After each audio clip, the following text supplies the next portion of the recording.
नमस्कार, मैं उपेंद्र नाथ रैना प्रस्तुत करता हूँ कार्यक्रम उपेंद्र नाथ रैना फेसबुक लाइव पर क्या क्या याद करूं।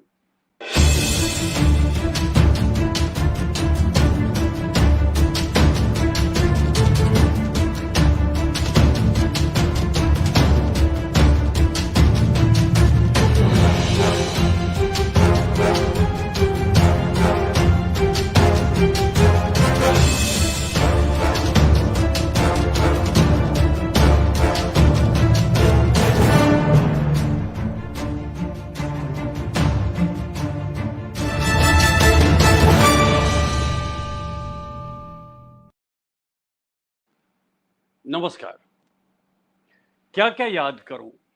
आज का हमारा ये कार्यक्रम आपके समक्ष प्रस्तुत है और इस आज के कार्यक्रम में हमने एक ऐसी पर्सनैलिटी को, एक ऐसे व्यक्तित्व को यहाँ पर सादर आमंत्रित किया है जिनके साथ हम उनके जीवन के बारे में और उनका जो विशेष कार्य रहा है, अभी जब मैं उनको आपके समक्ष प्रस्तुत करूंगा तो आपको ज्ञात होगा कि मैं किन से आपको मिलवा रहा हूं।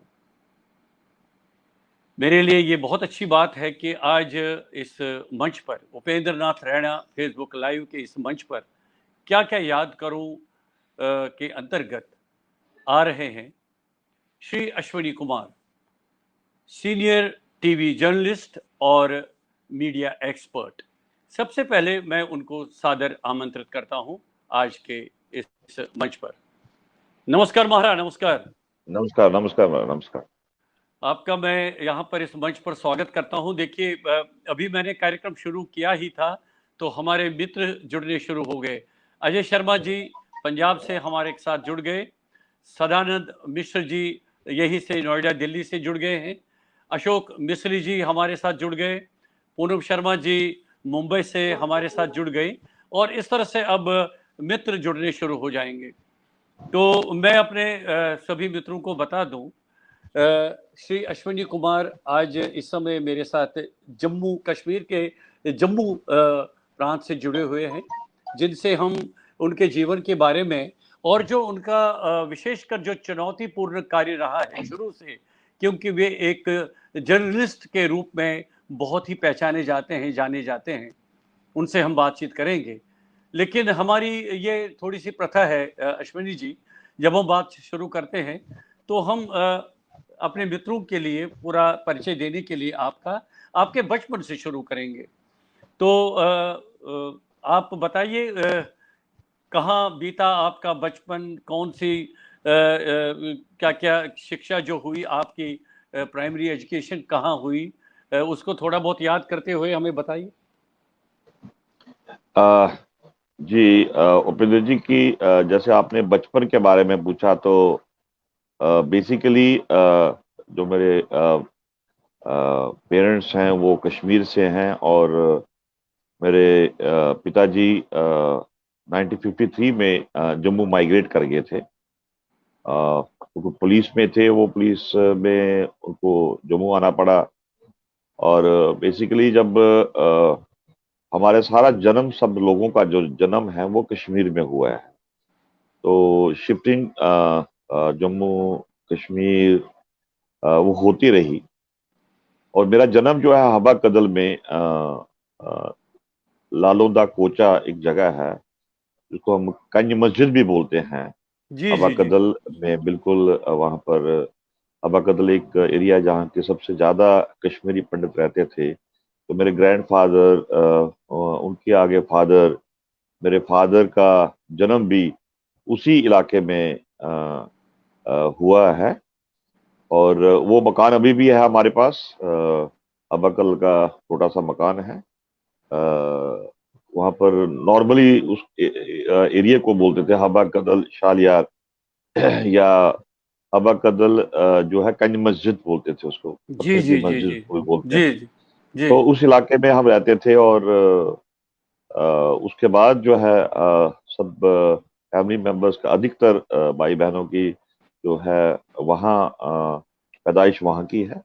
बट अनफॉर्चुनेटली ये हुआ कि पढ़ाई किसी की वहां से नहीं है और कश्मीर में हम कभी रहे नहीं परमानेंट।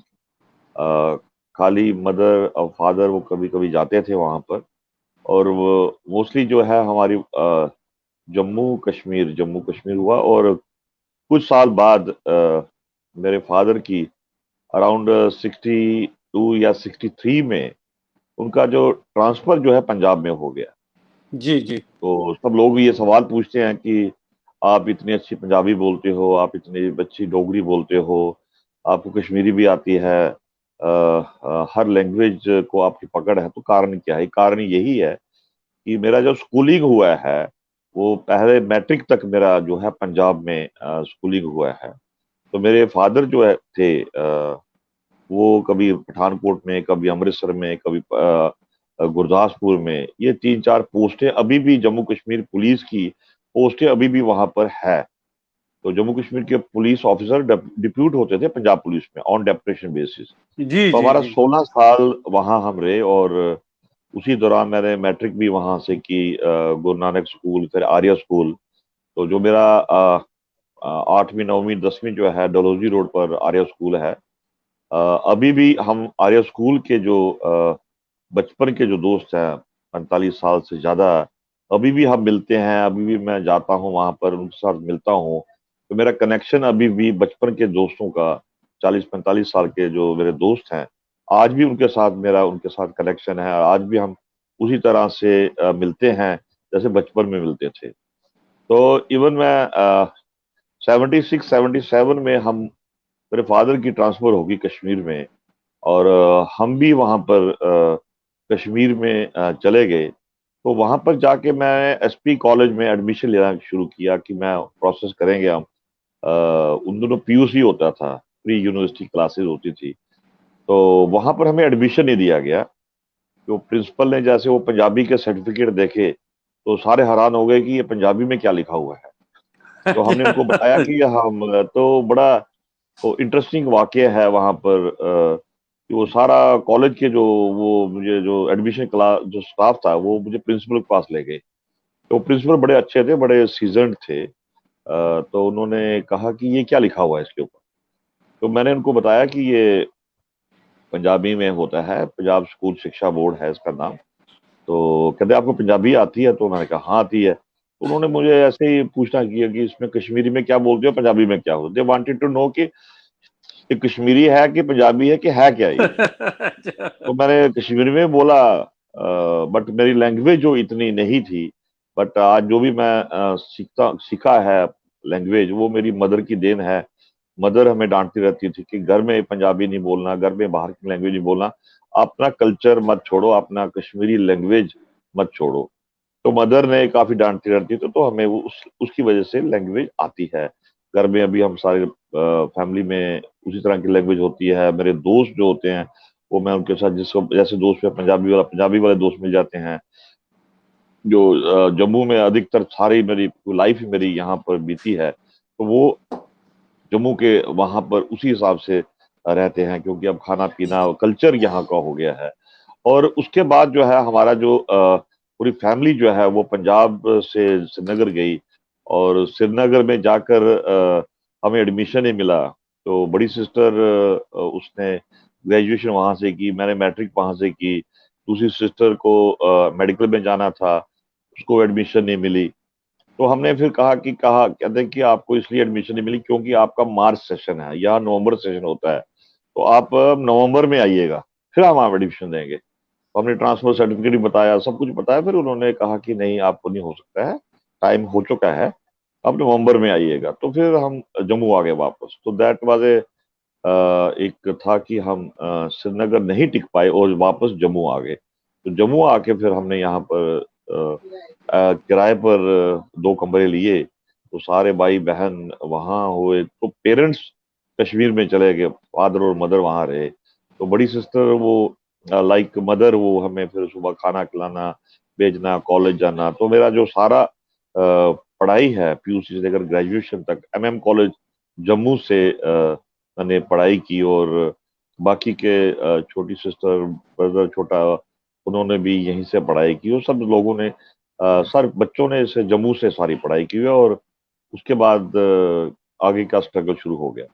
तो कश्मीर कश्मीर कभी जाना नहीं हुआ उस तरह से, जैसे आप कुछ सालों के लिए वहां पर रहे? नहीं उपेंद्र जी, ऐसा कभी नहीं हुआ कि मैं 6 महीने या साल के बाद या 2 साल तक वहां रहा। ज्यादा से ज्यादा कोई रिश्तेदार की शादी होती थी या कोई इमरजेंसी पड़ जाती थी तो मैं ज्यादा 10-15 दिन के लिए चले जाता था। तो वहां पर बड़ा अपना स्टाइल था, क्योंकि मैं पंजाब में मेरी कुछ लाइफ स्टाइल अलग था, रहने का स्टाइल अलग था, और कश्मीर में वहां पर मेरा कोई खाली रिश्तेदार थे। बाकी के कोई ऐसा मेरा दोस्त नहीं था वहां पर। सारे दोस्त मेरे पंजाब में थे और या जम्मू में थे। तो जितनी भी हमारी फैमिली थी वो कभी शादी में 2 साल के बाद, साल के बाद जाते थे, और बस 5-10 दिन रहना वहां पर। अभी हमारा वहाँ मकान भी है शानपुरा में। अभी मेरे फादर ने एक और मकान बनाया था 74 के करीब करीब, तो वो मकान भी वहीं पर है। हबागल का मकान भी वहीं पर है।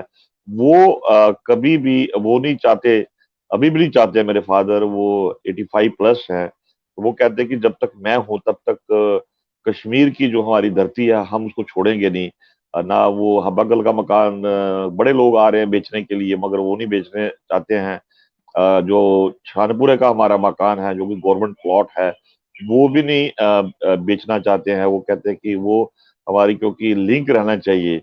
और अभी भी वो मकान हमारे कंट्रोल में है, और मैं अभी गया था, लास्ट ईयर गया था वहां पर हबागल के मकान में भी जी और जी। शानपुरा के मकान में भी। तो लिंक बना हुआ है अभी तक। लिंक बना हुआ है। तो फिर जब आप जम्मू आ गए तो फिर अब आपके जीवन का जो महत्वपूर्ण जो पीरियड है वो है कि आपने ये जर्नलिज्म में कैसे आपका रुझान हुआ? क्योंकि क्या परिवार में कोई ऐसा था इस प्रोफेशन में, या आप ही निकले हैं इस परिवार में इस तरफ? अ, रविंद्र जी, बड़ा इंटरेस्टिंग आपने पूछा कि परिवार में कोई नहीं था।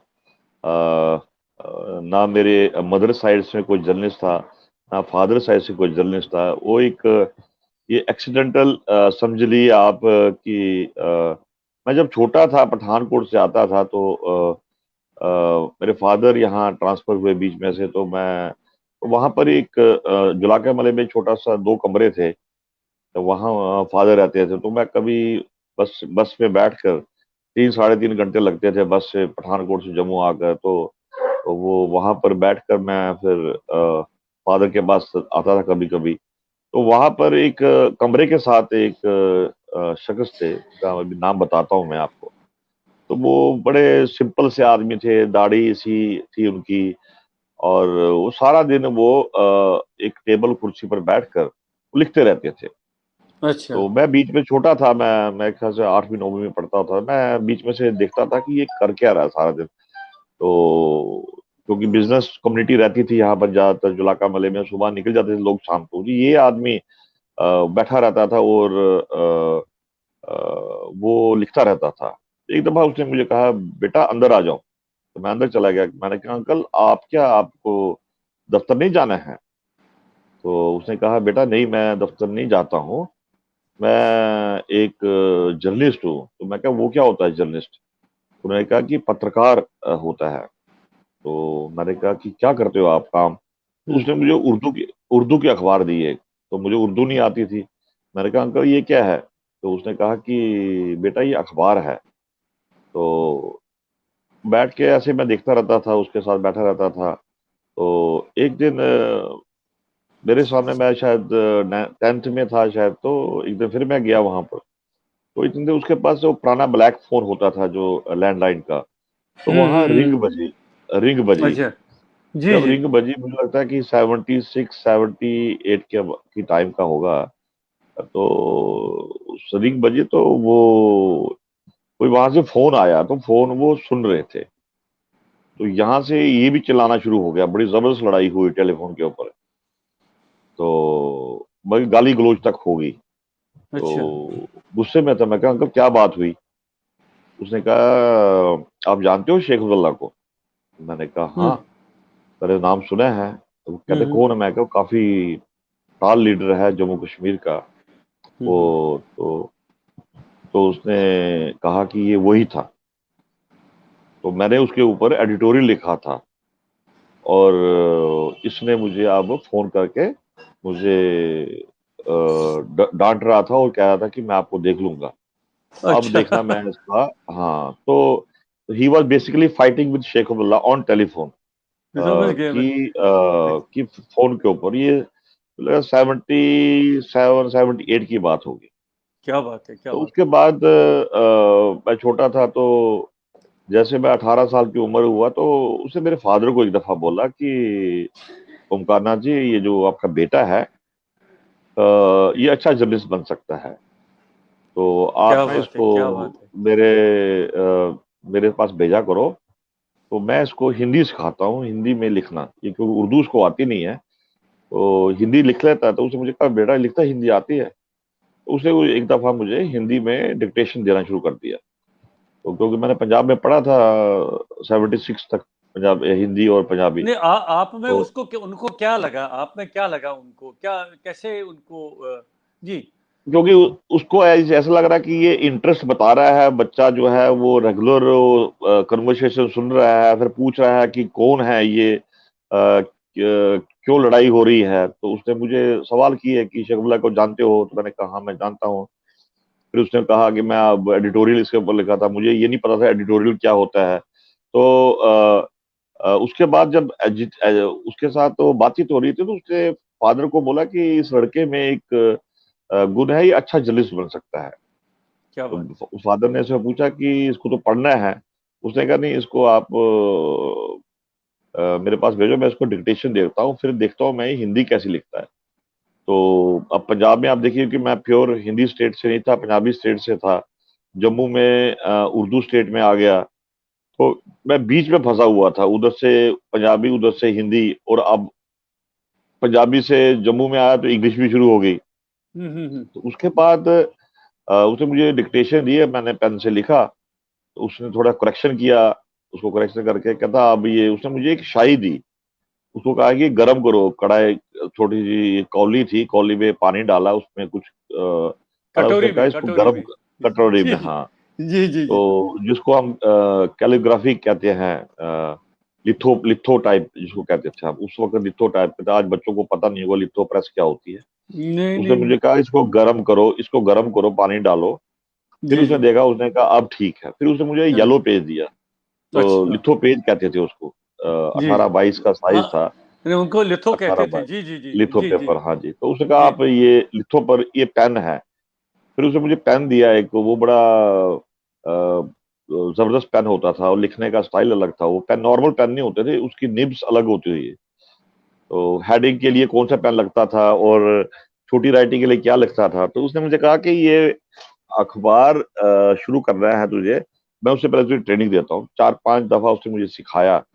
फिर उसने मुझे बोला कि आप तू टाइटल लिख। तो 18 साल की उम्र में मैं कॉलेज में पढ़ रहा था, तो मैंने भारतीय पैगाम एक अखबार निकाला, मंथली क्या अखबार था बात वो। है, क्या बात है। ये हाँ, भारतीय पैगाम जो है, ये आप आपने निकाला या मैं मतलब निकालता था, हाँ। उसका क्या बात है, संपादक मैं ही था, सब मैं ही था। और क्या उसका बात है। लाइसेंस उसने मुझे हेल्प किया कि लाइसेंस कैसे लेना है, दिल्ली आरएनआई से कैसे लेना है, डिस्ट्रिक्ट डीसी से कैसे प्रोसेस कर रहा है। तो मतलब रजिस्ट्रेशन वो, होना चाहिए था, उसका रजिस्ट्रेशन। हाँ हाँ, वो जो अभी कानून है वो कानून तब भी थे। तो जी वो जी सारा जी। रजिस्ट्रेशन हुआ। तो अ, अखबार छपाने में बड़ी इंटरेस्टिंग चीज है कि पूरा अखबार छपाने में 15 रुपए खर्चा था, 15, 15 उसको हम्म। छपाने में, लिखने में, लिखना में अपने आप था। तो जो पेपर होता था, वो लिथो प्रेस, जो लिथो पेपर होता, येलो पेपर होता था, वो मेरे ख्याल से 5 6 रुपए का आता था। तो कभी खराब हो जाता था, फिर नया चेंज कर लेते थे। तो 4 पेज का मुझे लिखना होता था। तो हेडिंग वेडिंग लगाता था। मैंने क्या किया कि 4 पेज में से 2 पेज हिंदी के कर दिए, 2 पेज इंग्लिश के कर दिए। मटेरियल मेरे पास इतना होता नहीं था। तो वो मुझे कह रहा था कि मटेरियल मैं आपको बताऊंगा, तो उसको थोड़ा सा चेंज करके तो आप अपना छपाओ। वो मेरे ख्याल से 84 85 तक वो चलाया, वो अखबार। मैं कॉलेज क्या से बात निकला है। जब, चलता रहा। तो उसका सारा रिकॉर्ड मेरे पास अभी तक मैंने संभाल के रखा हुआ है, तब संभाल के के मेरे पास। रखिएगा, ये हाँ, तो इसको रखिएगा। अभी उस पर बातचीत करेंगे आगे। तो हाँ, तो वो तो फिर दौर जी जी शुरू जी। हुआ। वहां से वहीं वहीं से मतलब आपकी जो ये जर्नलिज्म की पत्रकारिता की यात्रा वहीं से शुरू हुई है आपकी। जी। वो अब आप बचपना समझ लीजिए, क्या समझ लिए, छोटी उम्र थी तो क्वालिटी इतनी स्ट्रांग नहीं थी, क्वालिटी इतनी अच्छी नहीं थी, क्योंकि मैं ट्रेन नहीं था, किसी का अंडर काम नहीं किया था, बैकग्राउंड नहीं थी। तो जो मुझे डीडी अबरोल साहब, जो मेरे हम मैं उनको बोलूंगा कि मेरे गुरु थे, क्या बात उनके बाद में कुछ दिनों के बाद, कुछ सालों के बाद उनकी डेथ हो गई। वो जम्मू में तीन लोग होते थे, डीडी अबरोल, वीपी खजूरिया, वो भी जर्नलिस्ट थे, और भीम सिंह। ये है। जी जी। तीनों का ट्रायल होता था, और ये माने जाते थे, और तीनों की दाढ़ी होती थी, और तीनों ये दाढ़ी होते थे, और तीनों ये इकट्ठे चलते थे। तो मुझे बड़ा प्राउड फील होता था कि मैं उसका बंदा हूँ और मुझे कोई दिक्कत होगी तो एक इस दौरान एक इंसिडेंट हो गया। हमारे एक टीचर ने किसी के नंबर ज्यादा दे दी, किसी कम दे दी, मेरे सबसे कम नंबर दे दिए। तो मैंने उसके आपको। ऊपर, हाँ, तो मैंने उसके जी। ऊपर एक स्टोरी बनाई, और अबरोल साहब से मैंने चेक तो आपने करवाया। पत्रकारिता की उसकी ताकत का परिचय दे दिया उनको। हाँ, तो मैंने उसके ऊपर लिखा जी जी। नंबर की, ऐसे ऐसे दे रहा है, टीचर कर रहा है। हम्म। वो जो वो टीचर था, वो एक अभी वो एडिशनल डीजी रिटायर हुए हैं जम्मू कश्मीर पुलिस से, वो क्या एसएसपी बात है। जम्मू होते थे उन दोनों। तो जी उनकी जी। बेटी को वो टीचर पढ़ाता था घर में जाकर। तो जी उन्होंने जी। जाकर एसएसपी को बोल दिया कि ये कोई लड़का है, हमारे कॉलेज का हम्म लड़का है, अखबार हम्म निकालता है, उसने मेरे हम्म खिलाफ कर दिया है। तो प्रिंसिपल ने इंक्वायरी लगा दी है कि इंक्वायरी करो, ये क्या बात है, क्यों नंबर कम हुए बच्चों के, वो हम्म। उसमें कोई प्रॉब्लम होगी, काफी ना उनको डिपार्टमेंटल प्रॉब्लम होगी।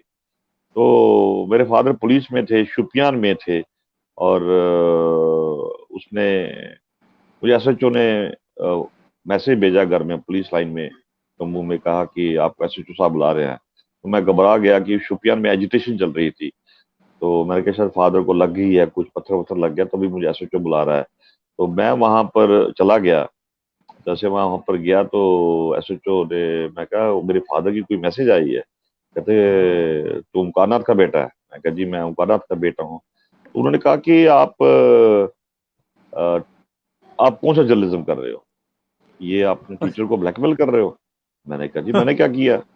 हाँ। उसने नंबर कम दिया, मैंने लिखा कि नंबर कम दिए हैं इसके, सारा लिखा है।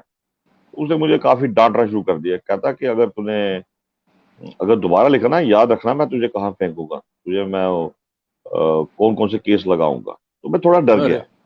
तो मैं, अच्छे क्योंकि अच्छे। छोटा था, छोटी उम्र थी, तो मैं वहां से, वो टेम्पू चलते थे उन दोनों, वो तो टेम्पू पकड़ा, मैं सीधा अमरोल साहब के पास चला गया, कि शाम के पास पहुंच गया। मैं क्या अंकल, मुझे ये काम नहीं करना है, हम्म। जो पुलिस वाला तंग कर रहा है, वो कह रहा है तुझे मैं अंदर ठोक दूंगा, तुझे वो कर दूंगा, ये कर दूंगा। मानहानि का कहता केस कौन? करा दूंगा वो हाँ। मानहानि का केस ही हो जाता था, ये तो कहते थे। हाँ जी, हाँ जी जी, जी। तो उसने कहा कि मैं आपको कहीं भी इन्वॉल्व कर दूंगा, और आपके फादर को भी हम इन्वॉल्व कर देंगे, आपके फादर की भी नौकरी चले जाएगी। बड़ा डराया धमकाया उसने। जी जी जी। तो उसने कहा बैठो यहाँ पर, आप जर्नलिज्म ही छोड़ोगे, आपका पुलिस वाला आपसे माफी मांगेगा, और आप देखते हैं कि क्या करेगा एसएसपी, क्या करेगा।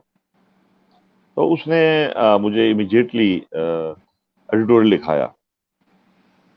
तो उसने एजुकेशन डिपार्टमेंट पर अटैक किया, उसने शेख अब्दुल्ला के ऊपर अटैक किया, क्या लिखा बात है। उस आर्टिकल में।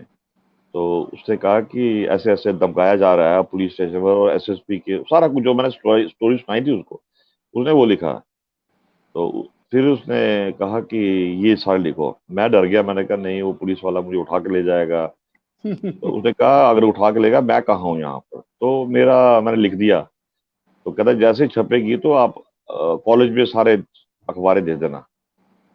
अखबारें मैंने दे दी वहां पर, लड़कों वड़कों को, टीचरों विचरों को। तो वो टीचर घबरा गया। तो एसएसपी ने कुछ नहीं बोला, एसओचओ ने कुछ नहीं बोला। तो मेरा वहां से थोड़ा सा दिल स्ट्रांग हो गया कि नहीं, तो जर्नलिज्म बड़ा स्ट्रांग है, चीज है, मैं क्यों छोड़ूंगा जर्नलिज्म, अगर किसी ने गलत काम किया, लेट ही चेंज हिमसेल्फ। तो वो टीचर मेरे अच्छे, वो दोस्त बन गए बाद में। कहते नहीं नहीं, मिसअंडरस्टैंडिंग हो गई है, गलती से तेरे नंबर कम हो गए हैं, उसके ज्यादा हो गए हैं, इससे कम हो गए हैं। तो इट स्टार्टेड फ्रॉम भारतीय पैगाम, और काफी साल तक चलता रहा। तो अ, उसके बाद का नया जर्नलिज्म शुरू हुआ, फिर मैं नेशनल प्रेस में आया।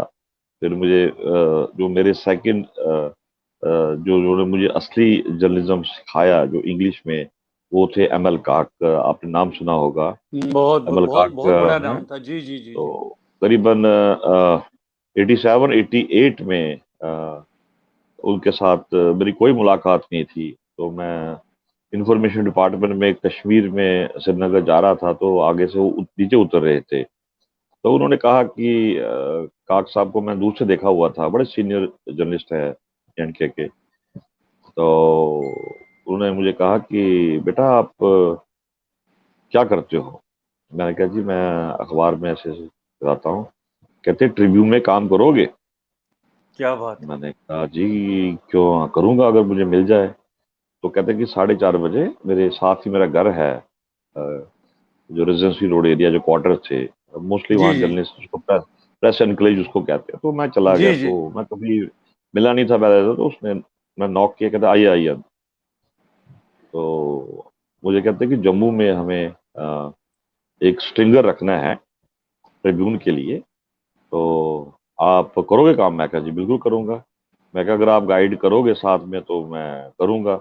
तो उन्होंने अपने आप अपने ट्रिब्यून के पेपर पर फटाफट एप्लीकेशन बनाई, और मुझे कहा कि नाम बताओ, बाप का नाम क्या, एड्रेस क्या है, पढ़ा कहाँ हो, कितने पढ़े हो, ये सारा ग्रेजुएशन ग्रेजुएशन का एक्सपीरियंस एक्सपीरियंस डाल के उन्होंने साइन करने के लिए बोला। मैंने साइन किए। उन्होंने लिफाफा बंद किया, और मुझे 22, तब मुझे याद है, 22 रुपए दिए हाथ में कैश। क्या बात है। उन्होंने कहा कि ये पकड़। मैंने कहा ये क्या है? कहते बेटा आपके पास पैसे नहीं होंगे, ये लो, ये जहाँ पर बंद है, जो जहाँ के टीवी स्टेशन है श्रीनगर का, वहां जाकर ये रजिस्ट्री या स्पीड पोस्ट होगी। करवा लेना। वो मैं आया तो मुझे कहते हैं रसीद मुझे दे देना। मैं आके रसीद दे दी उनको।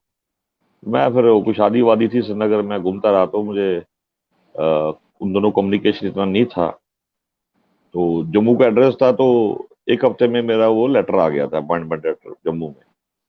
तो एक दिन जम्मू से मेरे दोस्त है, एक राजू केरनी है, जी टीवी में है अभी, तो वो जो श्रीनगर आए हुए थे वो मुझे लाल चौक में मिले। कहते आपको मुबारक हो। मैं कहा किस चीज का? तो मैं कहते तू ट्रिब्यून में हो गया तेरा? मैंने कहा मुझे तो पता ही नहीं है, तुझे कैसे पता? कहते नहीं नहीं हो गया हुआ है। कहते तुझे चिट्ठी नहीं आई हुई? मैंने कहा कि मुझे तो पता है, मैं तो श्रीनगर में हूँ। तो मैंने वो फिर वहां से उन दोनों वो कॉल बुक होती थी, लैंडलाइन एसटीडी नहीं होता था। तो मैंने जम्मू अपने घर फोन किया, वहाँ हमारा ऑफिस लड़का था। तो मैंने उसको बोला कि वो देखना चिट्ठियाँ आई है। कहते चिट्ठियाँ तो बड़ी आई हुई है यहाँ पर। मैं कहा नहीं, तो देखो ट्रिब्यून लिखा होगा, दी ट्रिब्यून चंडीगढ़ होगा। उससे एक चिट्ठी निकाल के कहता हाँ व्हाइट लिफाफा है। मैं कहा उसको फाड़ो, उसको निकालो बाहर। तो उसने कहा कोई है लिखा हुआ है इस पर, स्टिंगर लिखा हुआ है। मैं कहा हाँ बस बस। मैं क्या और क्या लिखा हुआ है? तो कहता है ऐसे ऐसे लिखा है उन्होंने, आपको अपॉइंट किया, आप ज्वाइन करो, जल्दी ज्वाइन करो। तो इसलिए मैं काक साहब के पास गया। अब फोन नंबर तो होते नहीं थे ज्यादातर। हाँ, मैं उनको घर चला गया। मैं कहा काक साहब वो मेरा अपॉइंटमेंट हुआ है। उन्होंने मुझे डांटा, कहते मैं 3 दिन से तुझे ढूंढ रहा हूँ और तू अभी गया नहीं वहां पर। तो कहते अभी निकलो। मैंने कहा जी अभी तो बस कुछ नहीं मिलेगा मुझे। तो कहता मुझे अभी निकलो। तो मैंने वहां से फोन किया अपने छानपुरा घर में, तो मैंने मदर को बोला कि मुझे अभी निकलना है। तो जी मैं जी। आपको बता रहा हूँ कि कितनी स्ट्रगल होती है आदमी की, कि मैं उसी वक्त घर गया, घर से मैंने सामान उठाया, फिर वहां से फिर मेटाडोर में बैठकर लाल चौक आया। लाल चौक से मैं हाईवे पर पहुंचा, वहां से ट्रक पर बैठा। जी पूरी जी। रात मैं ट्रक पे चलता रहा, और सुबह मैं दूसरे दिन यहाँ पर 7-8 बजे जम्मू पहुंचा। जाते ही मैं घर गया, नहाया, और 9 बजे मैं ट्रिब्यून ऑफिस गया और मैंने ज्वाइन किया, इन्फॉर्म किया। टेलीप्रिंट उन दोनों टेलीप्रिंटर होते थे, उन दोनों जी जी ये जी। फैक्स फैक्स नहीं होते थे। तो नहीं मैंने वहाँ वो तो टेलीप्रिंटर बाद ज्वाइन में, किया। बहुत बाद में आया। अच्छा, अजय हाँ शर्मा तो जी कह रहे हैं टेलीप्रिंटर कि, किया। अजय शर्मा जी लिख रहे हैं कि आपसे कह रहे हैं कि कुछ पत्रकारिता के कुछ रोचक प्रसंग सुनाइए। तो मुझे लग रहा है ये भी जो आप ये ट्रिब्यून में आने का, इसमें भी बहुत रोचकता है, ये भी रोचक प्रसंग के रूप में ही है। जी जी अजय जी, उसके बाद मैं प्रिंट मीडिया में आ गया, ट्रिब्यून में काम किया। काक साहब के अंदर जो आज भी जितनी भी देन है वो डीडी अबरोल साहब की और काक साहब की देन है कि उन्होंने मुझे सिखाया, आगे बढ़ाया। आज भी मैं उनको नमन करता हूँ जिन्होंने अच्छी लाइन पर पढ़ाया, सिखाया और जिंदगी में उन्होंने गलत काम करने से हमेशा बताया कि इन चीज़ों से परहेज करना। तो वो चीज़ें सीखी और आज उसका कारण है कि आगे बढ़े हैं। फिर मैंने हिंदी जर्नलिज्म नहीं था उन दिनों जम्मू कश्मीर से, क्योंकि यहाँ पर हिंदी जर्नलिस्ट बड़े कम थे। तो मुझे दिल्ली से ऑफर आया चौथी दुनिया से कि आप हिंदी जर्नलिज्म क्यों नहीं करते हो। तो मैंने कहा मुझे तो हिंदी टूटी फूटी आती है। तो उन्होंने कहा कि आप हिंदी जर्नलिस्ट भी काम करो, बाईलैंग्वेज करो, इंग्लिश के साथ हिंदी भी लिखो। तो मैंने चौथी दुनिया में ज्वाइन किया। संतोष भारतीय जो जी जी मेंबर ऑफ जी पार्लियामेंट अभी भी पत्रकार है, वो उसके पहले संपादक थे, तो मैंने उसमें ज्वाइन जी। किया। और उसके बाद तो मतलब जम्मू में रहते हुए ही आपने ज्वाइन किया या हाँ यहाँ जी, आना पड़ा आप? नहीं नहीं, जम्मू में ही, जम्मू जम्मू कश्मीर में ही रहकर। मतलब वहाँ के दिल्ली नहीं, कॉरेस्पॉन्डेंट? मैं आ गया दिल्ली नहीं, दिल्ली में कभी मैंने नौकरी नहीं की है। तो जी मैंने जी जी अपनी एक्सपर्ट ही है जम्मू कश्मीर में ही रखी है। जी फिर जी मैंने जी। चौथी दुनिया ज्वाइन किया। चौथी दुनिया के बाद संडे मेल 90s में शुरू हुआ।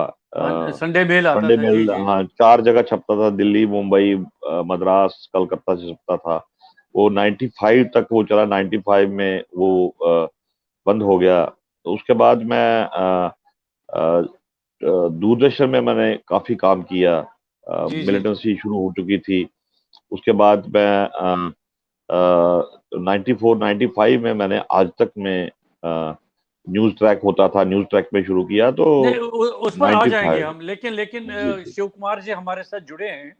वो पूछ रहे हैं, tell about Doda coverage and how difficult it used to send video cassettes to Delhi by flight. तो क्या प्रसंग है ये, इसके बारे में बताइए। देखो, उन दिनों सबसे जो दिक्कतें आती थी कि एक तो फैक्स आया था बाद में, उससे पहले टेलीग्राम सिस्टम होता था।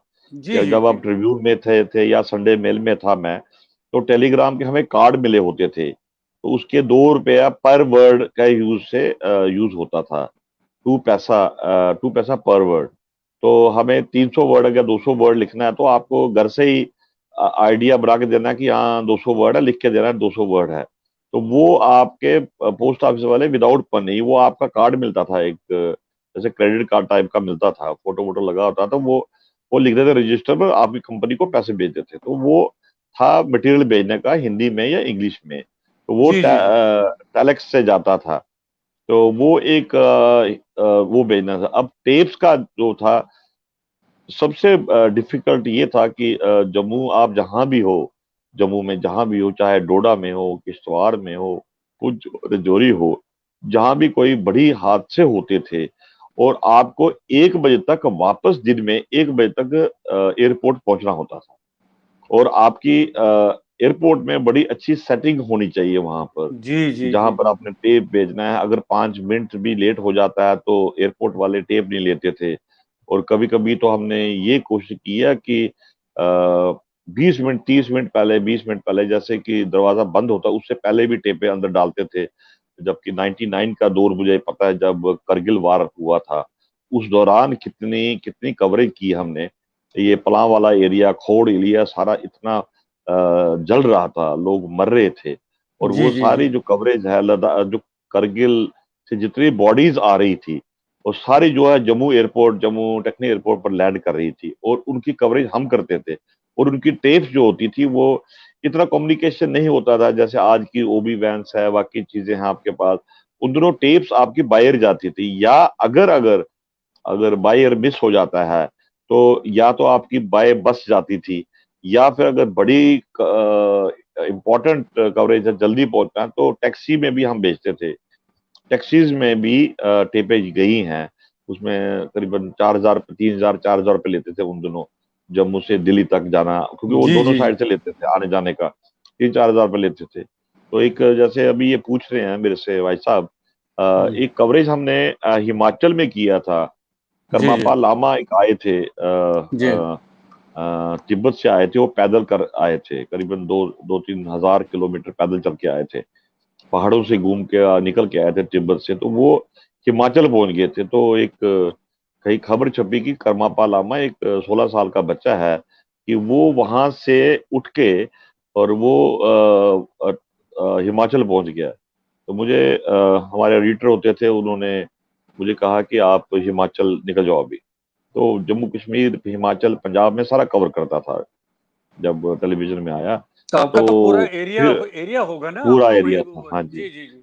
अभी तो हमारे हर जगह लोग आ गए हैं, बट उन दिनों मेरा पास सारा था, हिमाचल, हरियाणा, पंजाब। तो मैं यहाँ से हिमाचल गया और मैकडोलगंज पहुंचा, तो आगे नहीं देखा ना देखिए ना, वहाँ पुलिस। लोग तो हैं अब, लेकिन उन दिनों लोग भी कम थे और संसाधन भी कम थे, कम संसाधनों थे। की बहुत कमी थी उन दिनों। जी जी। तो बिल्कुल वहां पर हमने पता किया, ना पुलिस को पता है ना किसी को पता कि करमापा लामा कहाँ है, किसके पास है। पुलिस नहीं है, जैसे हमारे जम्मू कश्मीर में इतनी सिक्योरिटी होती है, वहाँ कोई सिक्योरिटी नहीं है। तो फिर मैंने एक वहां से तिब्बतियन से पूछा। तो पहले तो उसने इंक्वायरी कर दी कि आप कौन हो, कहाँ से। जब उसने कैमरा वैमरा देखा तो मैंने उसको बोला कि मैं टेलीविजन से हूँ। अ, उसके बाद उसने बताया कि उस एक बिल्डिंग में है, but they will not allow you, आपको अलाउ नहीं करेंगे अंदर जाने। उनकी पर्सनल सिक्योरिटी बड़ी थी, वो 15-20 आदमी थे उनके ना, तिब्बतियन के, जो उनकी अपना गवर्नमेंट है, उनकी पैरेलल गवर्नमेंट। तो एनी और रात को कोई 3-4 बजे उसको शिफ्ट किया उन्होंने कहीं से। तो हमने वो शॉट लिए, 2-3 मिनट के शॉट मिले वो। तो फिर वो शॉट, 3 मिनट के शॉट मिलने, उस वक्त हमने मेरे ख्याल से 96 की बात आई है, और तब 2200 रुपया दिया टैक्सी वाले को कि ये तुझे अभी निकलना है और दिल्ली पहुंचना है टेप लेके। तो उसने क्या बात। पैसे दिए हमने, और रातों रात वो पहुंचा। उसको कहा कि तू अगर इससे टाइम से पहले पहले पहुंचा देगा तो तुझे हम 2500 देंगे, अदरवाइज 2200 देंगे। तो उसने आधा घंटा लो, पहले पहुंचाया, बेचारा ने इतना तेज चलाया तो वो पहुंच गया टेप लेकर। तो ये था हमारा जो नेटवर्किंग था, कि कैसे हम टेप्स बेचते थे। बड़ी बड़ी दिक्कतें होती थी। आजकल तो टेक्नोलॉजी, आज का जो जर्नलिस्ट है उसके पास आजकल तो तो काफी ऑनलाइन टेक्नोलॉजी है। आजकल तो मोबाइल ऑनलाइन। से भी हो जाता है। अच्छा, खास करके जो कश्मीर में जो मिलिटेंसी थी, जो इतना माहौल बहुत गंभीर बना हुआ था, तो कोई ऐसी घटना बताइए जहां पर आपको बहुत चुनौतियों का सामना करना पड़ा, और खास करके जब आप को वॉर फुटिंग पे कवरेज करना पड़ा और उसको फीड करना पड़ा। उपिंदर जी, बड़ी ऐसी हैं कि मैं क्या बताऊं। तो अभी तो मुझे पुरानी जो इंसिडेंट्स हैं, जो एज ए आज तक के टीवी जर्नलिस्ट के तौर पर, मैं फर्स्ट टेलीविजन जर्नलिस्ट था यहाँ पर जम्मू कश्मीर में, जो प्राइवेट चैनल्स में था, दूरदर्शन को छोड़ के। तो मैंने किस तरह से काम किया और किस तरह से चुनौतियां थी, और नॉलेज नहीं थी इतनी। और खाली ये थी कि को आपने जंप किया है प्रिंट मीडिया से टीवी जर्नलिज्म में। और उसका जब मेरे साथ बातचीत हुई, एसपी शर्मा, एसपी सिंह थे जो कि आज तक जिन्होंने शुरू किया था, इसका आपके नाम सुना, ये थी खबरें आज तक, इंतजार कीजिए कल तक। कल तक, तो जी ये जी जी। उन्हीं का स्लोगन था। उन्होंने सिखाया हमें टेलीविजन, उनसे मैंने सीखा। और वो एक बड़े बड़ी हस्ती थी इंडिया की, जो टेलीविजन जर्नलिज्म में जो उन्होंने बदलाव लाया। और इतनी क्राइसिस आ रही हैं जम्मू में, जैसे रघुनाथ टेम्पल अटैक, वो कैसे अटैक हुआ कि उसको मैंने 32 मिनट लाइव दिया। मैंने 32 मिनट, कभी ऐसा नहीं होता था। बहुत बड़ी बात होती है 32 मिनट। बत्तीस जी मिनट जी। लाइव दिया। और उस वक्त उस इंसिडेंट में मुझे याद है कि जब इंसिडेंट हुआ तो मुफ्ती मोहम्मद सैयद चीफ मिनिस्टर होते थे, और जनरल सिन्हा जो थे गवर्नर थे। तो जी जी। जब वहां पर अटैक हुआ तो मेरी बेटी का बर्थडे था घर में। तो हम केक काटने लगे थे, तो उस पर धमाका हो गया। धमाका हो गया तो मैंने छोड़ दिया केक वेक। तो मैंने अपनी फैमिली को बोला कि आप केक काटो, कुछ धमाका होगा, ये नहीं पता कहाँ हुआ, तो निकलो यहाँ से।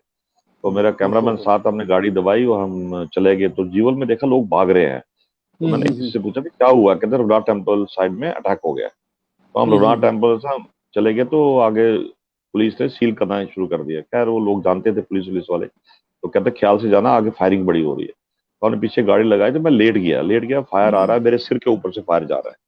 तो मैं ओहो लेट हो। गया, वहां चाय की दुकान थी, तो मैं नीचे लेट गया। तो इतनी देर में पुलिस वाले जो है वो पहुंच चुके थे। अब अंदर कौन जाएगा, मंदिर के अंदर कौन जाएगा, वो बड़ा था मुश्किल। तो फायर जस्ट 2 मिनट रुका तो मैं फटाफट वहां सामने मंदिर के सामने पीसीओ था, तो मैं पीसीओ में घुस गया। तो पीसीओ वाला दुकान बंद कर रहा था, तो मैंने कहा मुझे फोन करना है, तो ये ले पकड़ पैसे। मैंने उसको 500 रुपये दे दिए। बड़ा वक्त होता था 500 रुपये उस वक्त देना। तो मैंने उसको कहा कि मुझे फोन करना है, तो मैं ऐसे से हूँ, मैं आज तक से हूँ, तो फिक्र मत करना, तो अपना मीटर देख ले, जितना पैसा आएगा मैं आपको दूंगा। उसने दुकान छोड़ दी, से भाग गया वो। तो मैं नीचे वो टेलीफोन लेके, लैंडलाइन था, मोबाइल तो होता है, मैं लैंडलाइन लेके मैं दिल्ली को बता दिया। प्राइम टाइम चल रहा था उस वक्त। मैंने दिल्ली को 6:35 पर अटैक हुआ, तो हमने 5-7 मिनट 10 मिनट में ब्रेक कर दिया। और कुछ चैनल्स चला रही थी कि एक ग्रेनेड अटैक हुआ है रणबीर मार्केट में।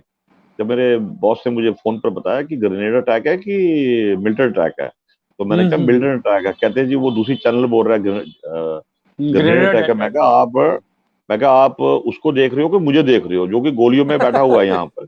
तो तो मैंने शुरू किया, तो 32 मिनट, बत्तीस जी मिनट जी। कभी नॉर्मली लाइव नहीं होता है। तो 32 मिनट लाइव गया, और मैं बोलता गया। तो इतनी देर में बीच में से ब्रेक आया, तो मैंने बाहर निकला, फोन ऐसे रखा मैंने, वो बाहर निकला, आगे देखा मैंने, फारूक खान साहब थे, एसएसपी जम्मू। तो he was the first person जो अभी आपके एडवाइजर हैं, जम्मू कश्मीर के लेफ्टिनेंट गवर्नर के। फारूक खान साहब वो एसओजी में थे, और सबसे पहले इन्होंने जैकेट लगाई। इनके साथ एक सरदार जी था, नाइक, हवलदार टाइप का, 2-3 लोग थे। तो ये एकदम इन्होंने फायर करते करते अंदर घुस गए। तो उनमें हम्म। एक इनका जो सरदार जी थे, जो हवलदार थे, वो सबसे पहले वो शहीद हुए। तो मैं बोल रहा हूँ कि यहाँ पर उससे पहले मैंने बोला था कि पुलिस वाले यहाँ पर कुछ खास नहीं कर रहे हैं।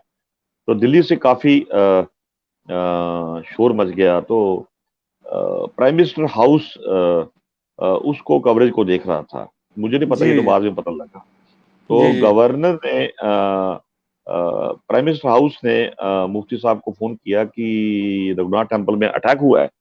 उसने, जैसे वो मुफ्ती साहब की आदत थी कि हाँ ऐसी आवाज सुनी है, मैंने डीजी को बोला है।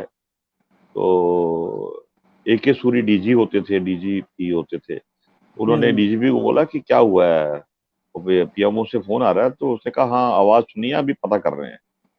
उसके बाद जब देखा, तो उन्होंने, तब तक अब पीएमओ भी नहीं बैठेगा चुप करके, तो उन्होंने गवर्नर को फोन किया।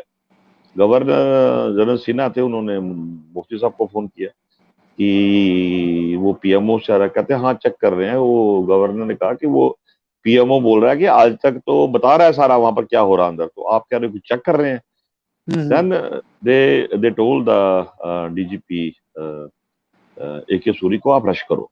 तो वो रश करके वहां पर पहुंचे, और उन्होंने फायर सर्विस की पौड़ी लगाई है मंदिर के ऊपर। वो गेट के लेफ्ट साइड से ऊपर चढ़ रहे हैं। तो मैंने एकदम बोलना, जब मैंने देखा डीजीपी चढ़ रहे हैं, पौड़ियों से ऊपर चढ़ रहे हैं, तो मुझे एक पुलिस अफसर आए।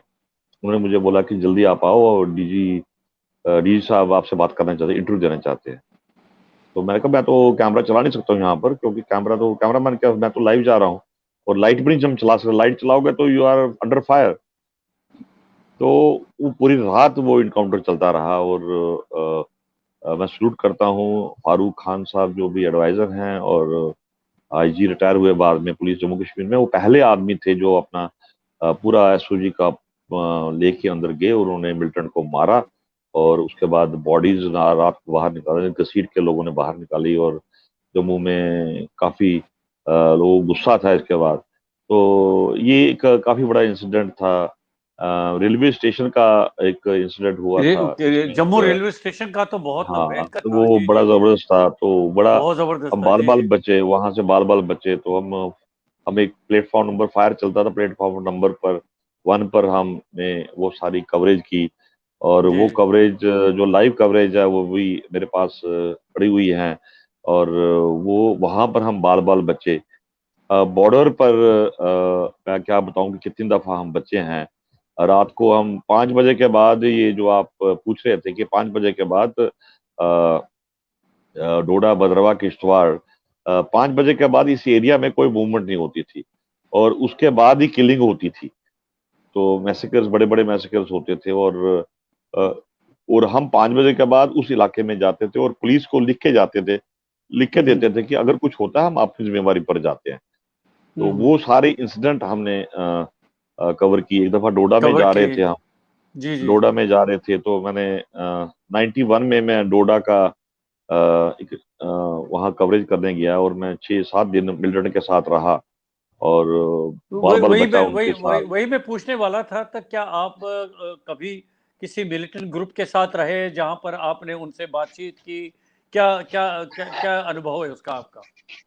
एक्चुअली जब कश्मीर में मिलिटेंसी फैल गई काफी, तो पाकिस्तान ने कोशिश की कि इसको अब जम्मू भी पहुंचाया जाए। तो मैं संडे बेल में था उस वक्त, और मैंने अपने कन्हैया नंदन जो थे हमारे चीफ एडिटर थे और त्रिलोक दीप एग्जीक्यूटिव एडिटर थे, तो मैंने इनको फोन पर बताया कि डोडा में मिलिटेंसी फैल गई है बड़ी, और बड़ा खतरनाक इलाका है कि डोडा से सीधा वो जो है ये मिलिटेंट जो है अश्वनी जी, आपका मोबाइल थोड़ा सा हिल रहा है।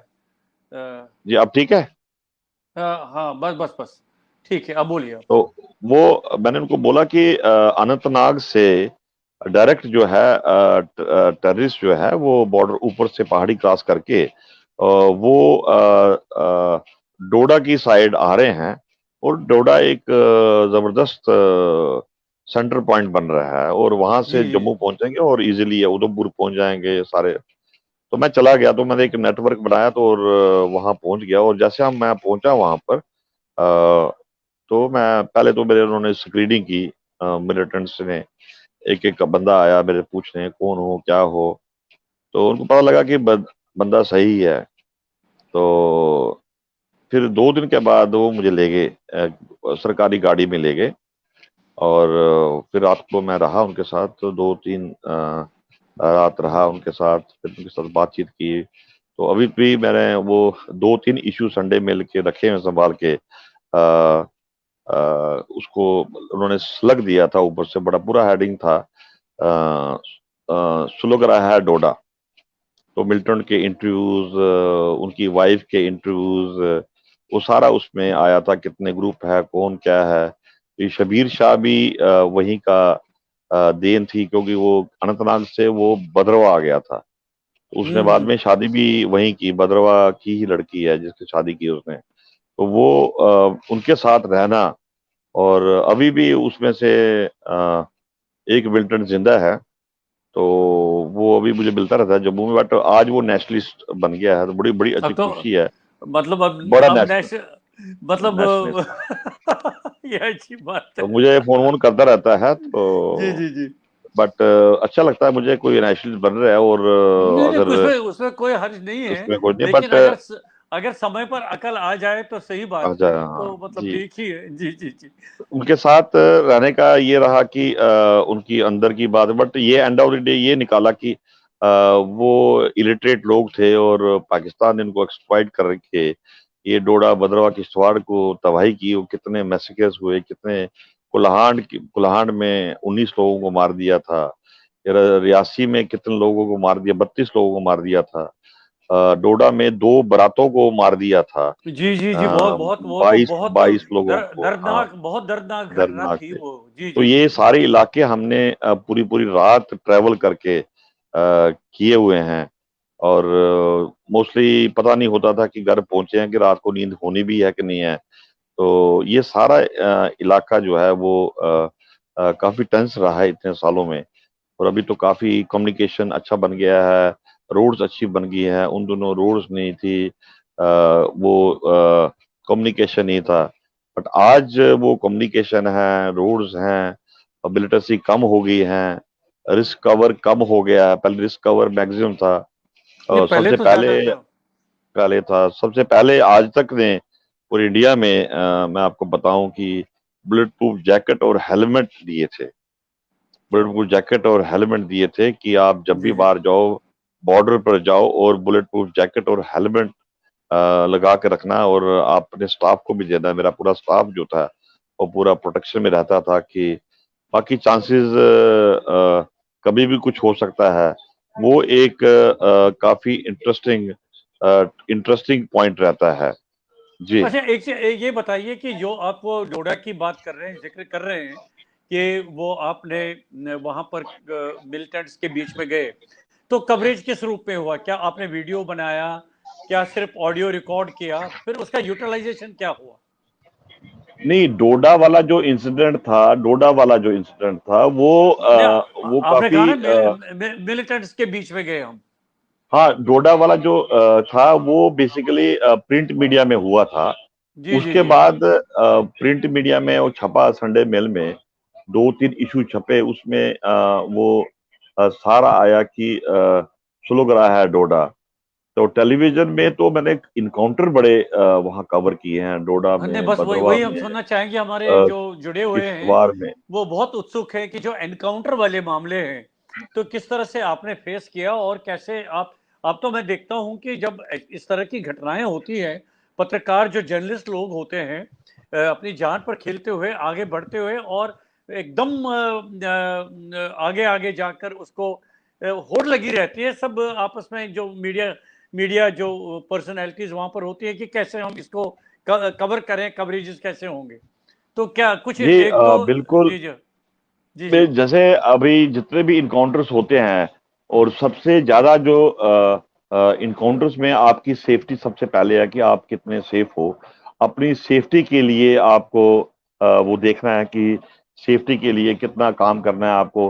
आपके बुलेट प्रूफ जैकेट है, हेलमेट है, वो आपने डाले हुए हैं कि नहीं है, वो टेररिस्ट का कहाँ से फायर आ रहा है, और आपने वो सबसे पहले बचाते बचाते, चाहे आप नीचे लेट के चलो या आर्मी की बुलेट प्रूफ गाड़ी का सहारा लेकर चलो, वो आप उस इलाके में जाने के लिए वो आप लोकेशन पहुंच जाओ।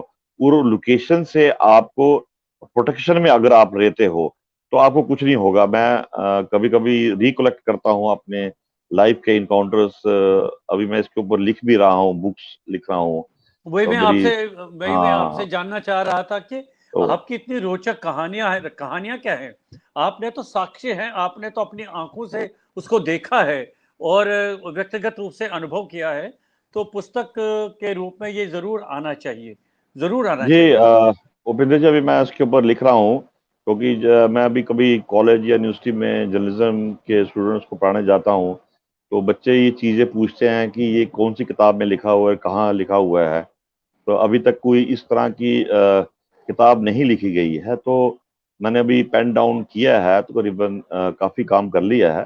मुझे लगता है कुछ महीनों में ही वो तैयार हो जाएगी, बुक तैयार हो जाएगी कि किस तरह से वो इनकाउंटर हुए हैं। तो मैं आपको एक दिलचस्प इंसिडेंट सुनाता हूँ। जरूर अ, सुनाइए सुनाइए। रियासी में प्राणकोट जगह है एक, तो वहां पर हमें खबर आई कि रात को मिलिटेंटों ने करीबन 32 लोगों को मार दिया है। और सुबह असेंबली लगी हुई थी। असेंबली में जैसे असेंबली हुई तो बाकी सारे बीजेपी के लोग, सब लोग खड़े हो गए। नेशनल कॉन्फ्रेंस सब लोग हो गए, ऑपोजिशन सारी खड़ी हो गई। फारूकुल्ला चीफ मिनिस्टर थे, तो उन्होंने कहा कि बैठिए नीचे। तो उन्होंने कहा मेरे पास भी खबर है, मगर हम्म। अभी 18 घंटे हो गए, अभी तक ये नहीं हमें पता है कि किलिंग कहाँ हुई है। ओहो, खाली अच्छा अच्छा। एक आदमी उस किलिंग की जगह से भाग के आया है, और उसने आर्मी को, नियर अबाउट आर्मी की जो पोस्ट है, प्राणकोट और डक्की कोट जगह है, अगर आपने नाम सुना होगा, प्राणकोट डक्की कोट। जी तो जी जी। वहां पर किलिंग हुई है, और एक आदमी वो जख्मी होके वो भाग के आया वहां। तो उसने आर्मी को बताया, और आर्मी अभी मूव कर रही है, मगर अभी तक वहां कोई पहुंच नहीं पाया है। उन्होंने बोला कि हमारे डीआईजी, उस वक्त के राजेंद्रा होते थे DIG, DIG Reasi Udhampur range के, तो वो निकल चुके हैं अपने आदमी लेकर, और साथ में डीएसपी एक और निकल चुका है अलग लोकेशन से। चार पांच लोकेशनों से मूवमेंट शुरू हो गई है कि पहले कौन पहुंचता है और लोकेशन क्या है। तो 11 बजे का टाइम था, तो फारूकुल्लाह ने एकदम उठा दोबारा उस वहां से। वो फारूक साहब ने बोला कि आप असेंबली को ऑन रखिए, तो मैं हेलीकॉप्टर लेकर जा रहा हूँ, और हम्म। मैं देख के आता हूँ कि टीमें कहाँ पहुंची है। तो फारूक साहब ने जो वापसी में बोला कि वो वहाँ घूमते रहे पूरे। तो उनके कहलों, कर्नल कहलों होते थे उनके पायलट, जो बाद में एयर क्रैश में मारे गए थे। तो हम्म। वो बड़े डेयरिंग थे। मैं भी उनके साथ ट्रैवल किया है 2-3 दफा उसके उनकी चॉपर के साथ। तो फारूक साहब कह रहे हैं कि हम ऊपर से रोव कर रहे हैं तो देखा कि छोटे छोटे कहीं दिख रहा है कि कुछ दिख रहा है। तो उन्होंने कैलो को बोला, यार नीचे उतार, नीचे उतार, थोड़ा जहा हेलीकॉप्टर नीचे उतार। तो जंगल से वो काफी दिलचस्प एरिया था का, क्योंकि सारा फॉरेस्ट एरिया था। तो उसने नीचे डाउन किया तो देखा कि कुछ पुलिस वाले चल रहे हैं। तो उन्होंने फारूक साहब ने कहा कि नीचे उतार पाएगा? उसने कहा, जनाब अगर नीचे उतारेंगे मिलिटेंट आ गए तो हमें तो मार देंगे वो। उसने कहा, हम्म। कोई बात नहीं, हमारे पास 2 सिक्योरिटी गार्ड है, गनमैन है, तो कोई बात नहीं, तू उतार नीचे। तब तक वो पुलिस वाले ने जहाँ दूर से देखा, कहता है जी हाँ जी, कोई पुलिस अफसर भी है। तो तब तक थोड़े थोड़े नजदीक हुआ तो देखा कि के राजेंद्रा थे और हम्म। साथ में उनके एसओजी टीम थी। तो वो जख्मी हो चुके थे, उनके पैर में चोट आ चुकी थी, इतना पैदल चल चल के पैरों में हम्म। ना। जी जी। तो छाले पड़ सबसे गए थे। पहले छाले पड़ गए थे। जी तो जी। फारूक साहब ने कहा कि पहले के राजेंद्रा को और 4-5 पुलिस वालों को उठाओ। हम्म। उठा के तो उनको कहा कि किस लोकेशन पर। तो उन्होंने बताया कि आगे जाकर वहां धुआं जल रहा है, क्योंकि हम्म। मिलिटेंटों ने इनको सबका कत्ल करके और उसके बाद आग लगा दी थी मकान को। ओह तो माय एक गॉड। जगह से धुआं दिख रहा था, तो वहां उन्होंने लैंड कर दिया। जी लैंड जी। जैसे किया उन्होंने, जैसे लैंड हुआ, वहां पर लैंड होने के बाद जो है उन्होंने वहां पर एक टीम पहले की, उन्होंने सर्च किया। उसके बाद फिर उन्होंने हेलीकॉप्टर फिर गया, फिर और पुलिस वालों को उठाया, 2-4 को और उठाया, फिर उनको वहां ड्रॉप किया। तब तक उन्होंने पूरा सैनिटाइज कर दिया कि हाँ अब कोई नहीं है। तो फारूक अब्दुल्ला फिर दूसरे चॉपर में, दूसरी शॉटिंग में वो भी चले गए। और फारूक साहब और के रजिंदा साहब ने बोला कि वहां पर बल्कि लकड़ी जलाने के लिए, उनकी जो शवों को आग लगाने के लिए सारे वो हिंदू थे, जो भी गांव वाले थे, उसमें एक लेडी बच गई थी जो कि भागते हम्म। वो एक जंगल में गिर गई थी। तो वो उन्होंने फिर पेट्रोल लाया आसपास, आर्मी वार्मी से लेकर उनका संस्कार किया वहां पर, गांव वालों को 2-4 लोगों को, लाख लोग के आसपास के लोगों को। और उसके बाद फिर वो बॉडीज को निकाला बाहर, जैसे बिलचे से मिट्टी निकालते हैं, तो वो सारा जल चुकी थी। तो ओहो वो हो। बड़ा एक दर्दनाक था। फिर आके फारूक साहब ने वो सारा जो है असेंबली को एक्सटेंड कर दिया गया, उस दिन असेंबली चलती रही। फारूक साहब आए तो उन्होंने भी दर्दनाक कहानी सारी सुनाई कि क्या हुआ, कैसे हुआ, कैसे मैंने एयरलिफ्ट किया, कैसे लोगों को पहुंचाया वहां पर, और बच्चों सबको बचाया कैसे उनको। तो ये एक इंसिडेंट है लाइफ का, कि एक ह्यूमन ट्रेजेडी है कि इंसान को कैसे मारा जाता है, और जो मारने वाले हैं वो भी मर जाते हैं बाद में। बट हम्म। एक स्टोरी बनी रहती है।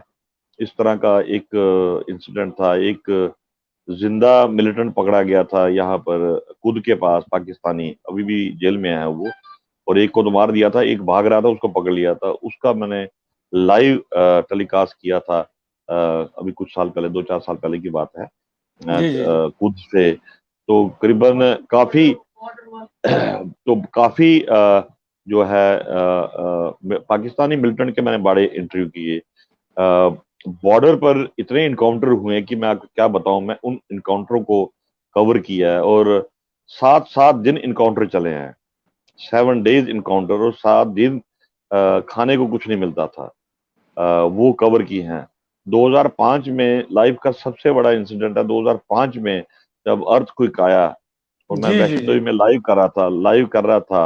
8 अक्टूबर का दिन था, और मैं लाइव कर रहा था, वैष्णो देवी से आरती लाइव कर रहे थे, और अर्थक्वेक आया। पहले वैष्णो देवी का भवन पूरा हिल गया, तो हमने बता दिया कि अर्थक्वेक आया। उसके बाद हमने लाइव टेलीकास्ट किया वहां से, और 1 घंटे के बाद हमें बोला गया कि आप उड़ी निकल जाओ, अभी अपना सेटेलाइट वेटेलाइट लेके चले जाओ। और हम पूरी रात चलते रहे, और वहां पर पहुंचकर जो हमने देखा, पूरी रात चले, सुबह 4 बजे पहुंचे हम, और लोगों की लाशें पड़ी हुई थी। पानी नहीं था पीने का, 3 दिन तक हमने पानी नहीं पिया, 3 दिन खाना नहीं मिला। खाना कहाँ से खाते आप? जो खाने खिलाने वाले थे आर्मी, वो भी काफी उनकी ट्रेजेडी हुई थी। लोकल आदमियों के मकान टूट चुके थे, वो लोग मर चुके थे। पानी जो झरनों का पानी था, वो काला पानी आ रहा था। तो माय 3 गॉड। दिन के बाद फिर डिप्टी कमिश्नर ने वहाँ लंगर सा लगाया, और 3 दिन के बाद हमने श्रीनगर ब्यूरो को बोला, दिल्ली को बोला सैटेलाइट के थ्रू। सबसे पहले आज तक ने सैटेलाइट नेटवर्क जो है उड़ी में शुरू किया, और हमने लोगों की काफी हेल्प की कि लोग जो है वो उसमें उनको हेल्प मिल जाए। कम्युनिकेशन हमने शुरू किया, और वहां से हमने टेलीकास्ट किया, इतने प्रोग्राम किए कि उड़ी की कवरेज। उसके बाद काफी जर्नलिस्ट आए, बट जम्मू से हम सबसे पहले वहां पहुंचे, और पूरी रात 3 रात तक हमने कुछ खाया पिया नहीं वहां पर। और किस तरह से रहे, मुझे वो भी एक ड्रीम है। कभी कभी याद आता है कि कैसे हम गाड़ी में सोते थे, और ना पानी ना चाय ना खाना, जब तक आप काम कर रहे हो तो। और अपने सामने हमने उसकी अपनी सीध गाड़ी में कहाँ रहते लोगों उस को, समय? जी जी जी जी हाँ, जी। अपनी गाड़ी में उपिंदर जी, अपनी गाड़ी में उठा के जो जख्मी लोगों को हम हॉस्पिटल पहुंचाते थे। और उड़ी का जो ग्राउंड है, वहां पर वो ग्राउंड ओपन ग्राउंड था, नीचे तरपाल डली थी, वो हॉस्पिटल बनाया गया था। और ओपन लोगों को नीचे सुलाकर उनको ऑक्सीजन दी जा रही थी, ग्लूकोज दिया जा रहा था। क्योंकि हम कवरेज करने जाते हैं, रास्ते में कहीं इंजोर्ड पड़ा हुआ है, उसके पास गाड़ी नहीं है, तो फर्ज बनता है एज ए इंसानियत के तौर पर, तो हम उनको पहले, सबसे पहले उनको हॉस्पिटल पहुंचाते थे कि खबर तो बाद में बन जाएगी, सबसे पहले इसको ह्यूमनिटेरियन एड दिया जाए। तो एक टेलीविजन के नाते, एक ह्यूमन नेचर के नाते, आप एक जर्नलिस्ट तो हो कि ह्यूमन बीइंग भी हो। इस तरह की ट्रेजेडीज जो है आपको कभी भूलेंगे नहीं जब तक आप जिंदा हैं। और आज का जो कम्युनिकेशन है वो काफी फायदेमंद है, जैसे आपको मोबाइल से आप कर सकते हो कुछ, ये चीजें उन दिनों नहीं होती। क्या बात है! वो आपने तो बहुत ही ऐसी घटनाएं बता दी, हम भी एकदम अंदर से थोड़ी सी पता नहीं कैसा महसूस कर रहे हैं अब हम। और बहुत सारे जो मित्र हमारे साथ जुड़ रहे हैं, आपका बहुत ही एकाग्रता के साथ आपका ये सब कुछ सुन रहे हैं। तो अब ये बताइए कि अब आपने तो अपने जीवन काल में इतने कवरेजेस किए हैं, इतनी चुनौतीपूर्ण स्थितियों का सामना भी किया है आपने। तो ये देखते हुए, ये अनुभव करते हुए आपको लगता है कि एक पत्रकार कभी रिटायर भी होता है? ये बिल्कुल आपने सही बोला उपेंद्र जी कि पत्रकार कभी रिटायर नहीं होता है। चाहे वो कंपनी से रिटायर हो जाता है, जो कि नॉर्मल प्रोसीजर होता है, after 58 years you are retired. But retirement के बाद मुझे लगता है कि मैं जितना पहले ही बिजी था, उससे ज्यादा मैं अब बिजी हो गया हूँ, क्योंकि इतना सोशल काम के हैं, लिखने पढ़ने का काम है, पढ़ाई का काम है। जहाँ कभी मौका मिलता है बच्चे बुला लेते हैं, यूनिवर्सिटीज बुला लेती हैं, क्योंकि लोग ये चीजें सुनना चाहते हैं। क्योंकि बच्चों ने ये चीजें देखी नहीं, जब तक आप बच्चों को दिखाओगे नहीं ये चीजें, इनकाउंटर्स नहीं बताओगे, इनकाउंटर के नहीं बताओगे। जैसे मैं आपको इनकाउंटर बता रहा था कि लाइफ का सबसे बड़ा जो लाइव इनकाउंटर जो हमने किया। और 2008 की, अगर आपको याद होगा कि अमरनाथ एजिटेशन हुई थी यहाँ पर, बम बम बोले जो कहते हैं, जी जी। 2008, 62 डेज का इनकाउंटर था। और ऐसी कंडीशन हो गई थी कि आप ऐसा लग रहा था कि जैसे 47 का पार्टीशन की तरह सिचुएशन बन चुकी थी। र्यूमर्स बड़े फैल रहे थे, हमारे लिए बड़ा मुश्किल था किस तरह से संभाला जाए एज ए जर्नलिस्ट। तो हमने ये सोचा कि हमने इसको कोई रंग नहीं देना है। हमने खाली ये, this is a fight between Jammu region और कश्मीर रीजन, और जो कि शुरू से रही है, आज तक की नहीं रही है। वो शेख साहब के वक्त भी, फारूक साहब के वक्त भी, आजाद साहब के वक्त भी, कांग्रेस के वक्त भी, बीजेपी के वक्त भी, हमेशा ये लड़ाई रही है। जम्मू वाले को कम दिया है, कश्मीर वाले को ज्यादा दिया है। तो दिस दिस हैपन, तो हमने उस लड़ाई को दिया। उसी दौरान 2008 में एजिटेशन चल रही थी, मेरे ऊपर अटैक हो गया, और मैं जख्मी हो गया दिग्याना इलाके में। तो मेरे पूरे नीचे टांगे शांगे पैर कट के और बर्न हो गए। टेयर गैस शल, उधर से टेयर गैस शल अटैक हो गया, उधर से लोगों ने पत्थर मारने शुरू कर दिए। तो उस वक्त लोग बड़े गुस्से में थे, उनको हर एक आदमी उनको लग रहा था कि इसको मारो, पुलिस वाले को मारो, जर्नलिस्टों को मारो, क्योंकि काफी लोग गुस्से में थे उस वक्त। तो मुझे हॉस्पिटल ले जाया गया, तो मुझे दिल्ली से फोन आया, तो मैंने दिल्ली को बोला कि फोन बाद में करना, मैं जख्मी हो गया। तो उन्होंने कहा, अरे अरे क्या क्या बोल रहे हो अश्विनी जी, जख्मी हो गया? मैं कहा हाँ मेरी जख्मी हो गया। तो उन्होंने कहा जी पहले ब्रेक करो खबर को। उन्होंने एकदम ब्रेक कर दिया कि हमारे जो जम्मू कश्मीर के पत्रकार हैं अश्विनी कुमार, वो जख्मी हो चुके हैं। और साथ ही उन्होंने कहा जी फोनो ले रहे हैं। अब उधर से मेरा फोनो ले रहे हैं, इधर से मेरा वो स्टिचेस चल रही हैं और पूरा बर्न हो चुका है टांगे वागे। और मैं क्या करूं, मैं समझ नहीं आ रहा था कि मैं, तो मुझे डॉक्टर ने बोला कि पेन तो नहीं हो रही है। मैं कहा नहीं मुझे नहीं पेन हो रही है। हालांकि पेन बड़ी हो रही थी क्योंकि मैं जी बोल जी नहीं सकता था, क्योंकि मैं जी जी ऑलरेडी जी ऑन एयर था, लाइव पर जा रहा था। तो दिल्ली वाले मुझे, आपको पता है कि प्रोफेशनल होते हैं, तो उन्होंने कहा कि विजुअल्स भेजो आपके जख्म के। तो एक कैमरामैन आया, तो मैंने उसको कहा कि वो शूट करके मेरे दफ्तर भेज दो। मेरे कैमरामैन को बुलाया, मैंने अपने ड्राइवर को बुलाया कि घर में मत किसी को बताना, मेरे पेरेंट्स को मत बताना, ओल्ड एज में है। तो मेरी कजन सिस्टर है बेंगलोर में, उसने कहीं ऑन एयर देख लिया, तो उसने मेरे ब्रदर को दिल्ली में फोन किया कि अश्विनी भैया की क्या हालत है। तो उसने क्या क्या हालत है, कुछ नहीं है। तो कहते क्या बोल रहे हो आप, वो तो हॉस्पिटल में एडमिट है, वो तो ऑन एयर जा रहे हैं सारे। तो मेरे ब्रदर ने जम्मू फोन किया, तो फादर को बोला कि उसकी क्या हालत है। डैडी कहते हैं कि पिता ने बोला कि वो तो बिल्कुल अभी तो निकला है वो आधा घंटा पहले। उसने कहा आपको पता ही नहीं है, वो हॉस्पिटल एडमिट है, वो जख्मी हो चुका है। तो इतनी देर में यहाँ शोर मच गया, जम्मू में कर्फ्यू लगा हुआ था, बाहर निकल नहीं जा रहे थे। तो घर वाले एकदम बाहर, मेरे फादर, मेरी वाइफ, महल्ले वाले सब भागे हॉस्पिटल। तो मैं काफी कंडीशन खराब थी। तब तक पुलिस पुलिस आ चुकी थी भी, किसने मारा, कौन था, मैंने किसी ने मारा, मुझे पहले बचाओ। तो तब तक गवर्नमेंट के आधे मिनिस्टर पहुंच गए वहां पर देखने के लिए। तो मैंने, डॉक्टर थे वहां पर, डॉक्टर गुप्ता थे, तो मैंने उनको पूछा कि आप मुझे बताओ कि मैं, मुझे घर जा सकता हूँ, यहाँ पर पंगा हो जाएगा मेरे चक्कर में, अब लोग हॉस्पिटल को तोड़ेंगे। तो आप मुझे घर निकालो, अगर तो सीरियस मैटर है बड़ा, तो मुझे आप बताओ, फिर मुझे और कहीं ले जाओ, यहाँ मत रखो। उन्होंने कहा कोई बात नहीं, आप 1-2 घंटे और दो, हम आपको मॉनिटर कर रहे हैं, टेस्ट कर रहे हैं कि ज्यादा इंजरी तो नहीं हुई है। अभी मैं घर में ही था, जैसे ही मैं घर पहुंचा तो 4-5 दिन ही हुआ था, तो चिनौर में अटैक हो गया। मैं सोया हुआ था, तो चिनौर जो इलाका है जम्मू का, जो रूपनगर का इलाका है, वहाँ टेररिस्टों ने अटैक कर दिया। और जैसे ही उन्होंने बॉर्डर क्रॉस किया, तो मेरे पास खबर आई सुबह 4:30 बजे। 4:30 बजे खबर आई कि मिलिटेंट क्रॉस करके उन्होंने कानाचक के पास एक फौजी को मार दिया। तो मैंने एकदम, एसएसपी कंट्रोल रूम थे, बेग साहब थे, मैंने उनको फोन किया कि क्या खबर है, 4:30 पौने 5 बजे। तो उन्होंने कहा कोई नहीं। मैं कह रहे क्या कर रहे हो, अटैक हो गया है, टेररिस्ट घुस गए हैं। कहते एक मिनट होल्ड करो। तो उन्होंने एकदम वायरलेस पर मैसेज सब सब पोस्टों को रैक कर दिया कि alert, suspected terrorist enter Jammu city. तो इतनी देर मेरा एक सोर्स था, तो मैंने उसको फोन किया, तो उसने कहा कि आप ये जो ऑटो के पीछे जो जिसपे मिलिटेंट बैठे हुए हैं, उस ऑटो में जो मिलिटेंट ने किडनैप किया था ऑटो ड्राइवर को, उसके पीछे मेरा सिपाही चल रहा है। आप उस सिपाही का मोबाइल नंबर लो, उसकी डायरेक्ट बात करो, वो आपको जानता है, वो आपका ऑफिस भी मेरे साथ आता है।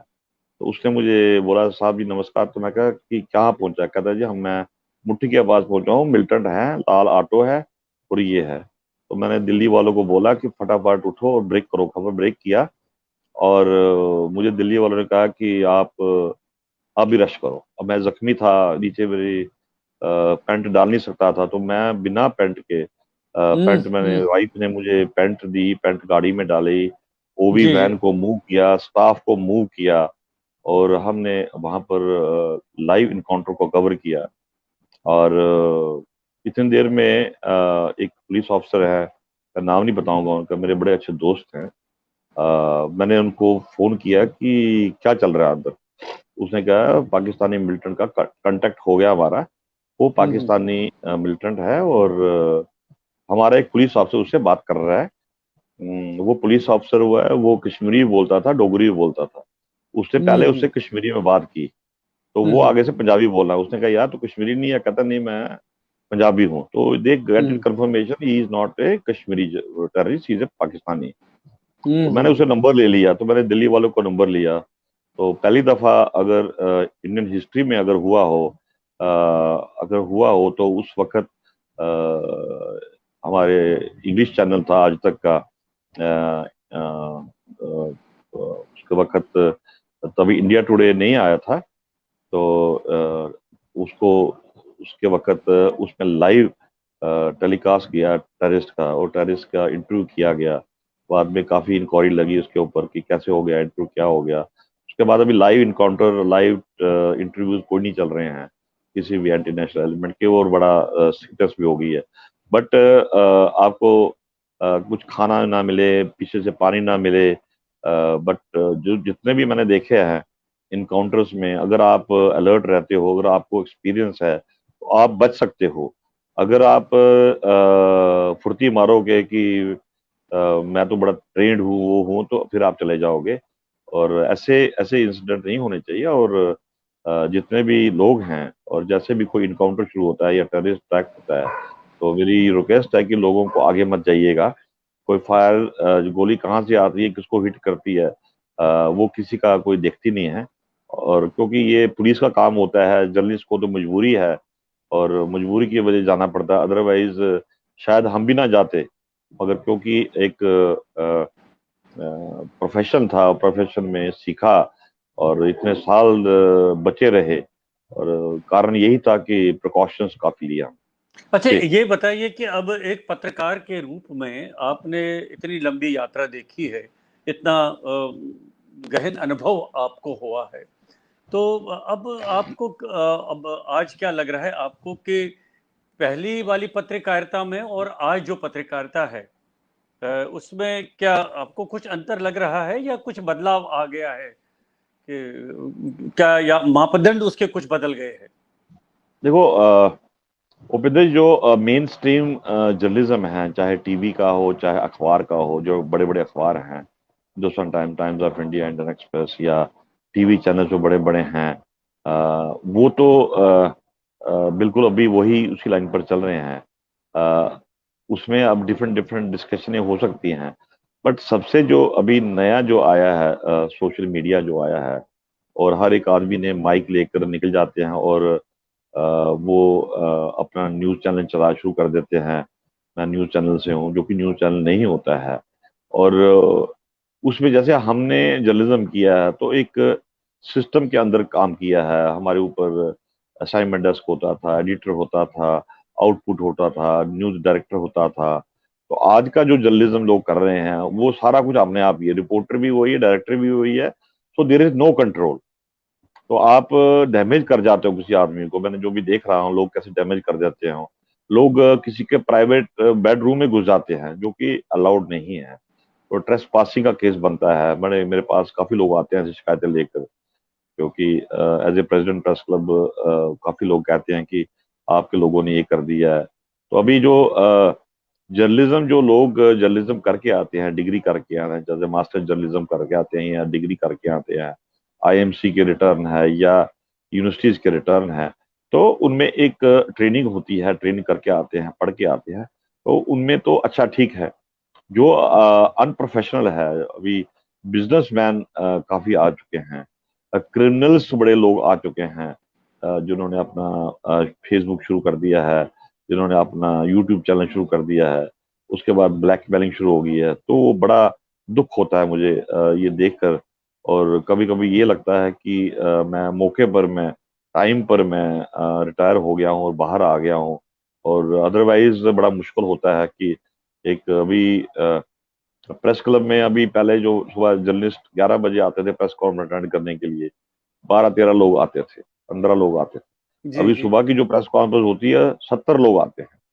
70 में से तो 60 लोगों को जानता ही नहीं कोई भी वो कौन है।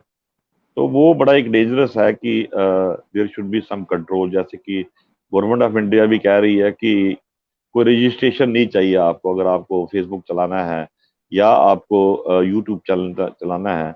और एक डिस्ट्रिक्ट मैजिस्ट्रेट की, अगर आपने प्रिंटिंग प्रेस लगानी छोटी सी, तो आपको डिस्ट्रिक्ट मैजिस्ट्रेट से परमिशन लेनी पड़ती है, पुलिस वेरिफिकेशन होती है। मगर इस काम के लिए आपके पास कोई ना तो वेरिफिकेशन की जरूरत है, ना डिस्ट्रिक्ट मैजिस्ट्रेट के पास कोई परमिशन लेने की जरूरत है। बट गवर्नमेंट ऑफ इंडिया कहती है कि just inform us that you are running this show. तो आपको एक फॉर्म भर के वहां भेजना है, एक फॉर्म भरना है, और अपना मोबाइल नंबर वो लिखना है और अपना ईमेल लिखना है कि मैं जी ये चला रहा हूँ, बस। उसके बाद कंट्रोल क्या है, वो आपको ग्रीवेंसेस ऑफिसर एक अपॉइंट करना है अपने इसमें, और उसके बाद जो है आपको एक रिडर्सल फोरम बनना है।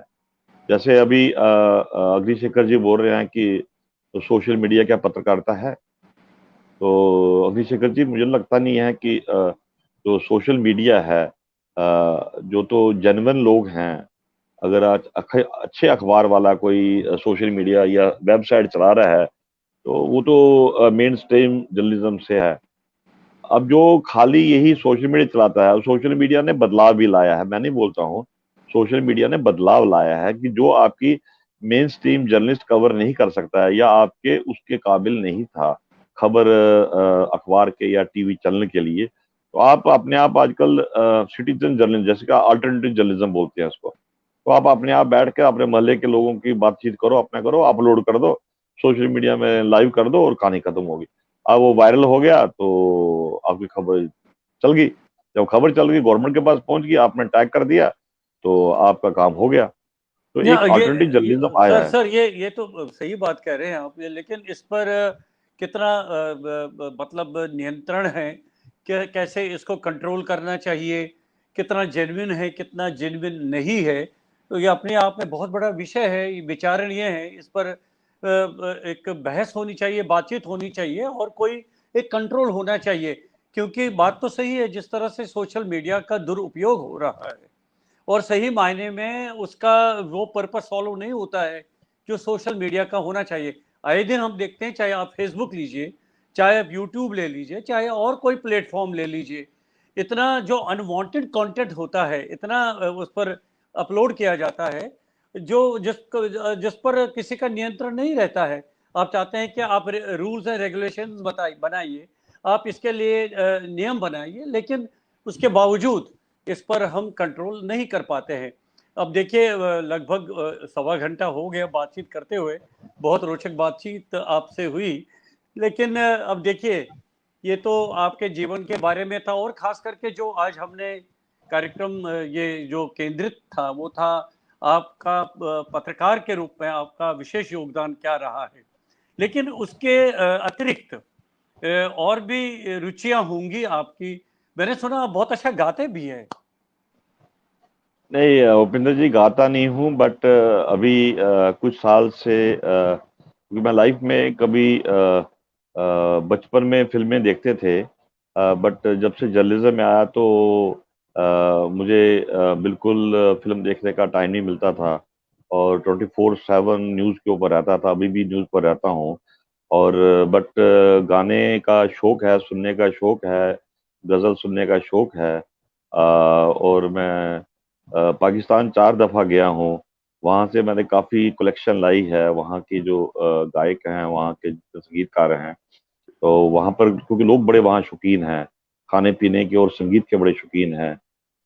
लाहौर में आप चले जाओ या गिलगित बल्तिस्तान में, बाकी जगह, तो उसका शौक है काफ़ी, बट मैं कभी गाया नहीं है, बट लेकिन लेकिन शौक। उसके बगैर तो देखिए, मेरा कार्यक्रम तो पूरा नहीं होगा। मैं मतलब जितने भी मित्र मेरे साथ जुड़ते हैं, तो मैं जरूर मुझे पता होता है कि वो चाहिए गुनगुनाइए थोड़ा बहुत, तो यहाँ पर आपको देखे बहुत सारे मित्र हमारे साथ जुड़े हैं, पता नहीं कहाँ कहाँ से, यूएसए से भी हमारे कुछ मित्र जुड़े हुए थे, तो वो तो आपका गीत सुनना चाहेंगे। नहीं, वो उपेंद्र जी, वो इंजस्टिस हो जाएगा नहीं, गाने कुछ से नहीं होगा। और वॉइस थोड़ा से, बहुत थोड़ा बहुत क्योंकि किसी गजल की एक अब दो पंक्तियां मैं सुनाइए।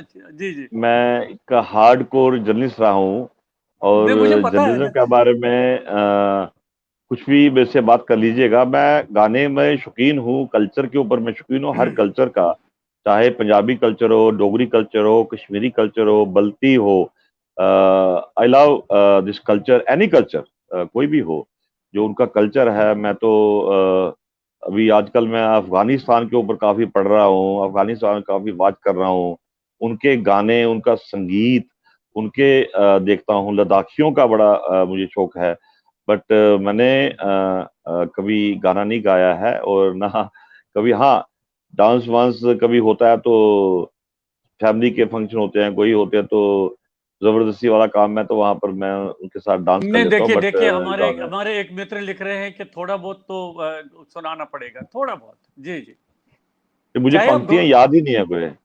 अच्छा अच्छा। नहीं, पंक्तियां भी लेकिन याद लेकिन नहीं है तो तो अब डेफिनेटली मैं नेक्स्ट टाइम अब कभी आऊंगा तो मैं तैयारी करके आऊंगा, चलिए चलिए, बहुत क्योंकि मेरे पास पंक्तियां भी नहीं है ऐसी, और अच्छा अच्छा। अच्छा, वो आप गाना ना गाइए तो, लेकिन कुछ शायरी वायरी तो करते होंगे, थोड़ा बहुत तो उसकी तरफ रुझान शायरी होगा। करता नहीं, बट मजा सुनने में, लिखा नहीं मैंने कभी। वैसे मैं आपको बता दूं कि मैंने कभी लिखा जी नहीं जी। है, बट हाँ आई हाँ। लव टू रीड शायरी, और बड़ा बड़ा मजा आता है।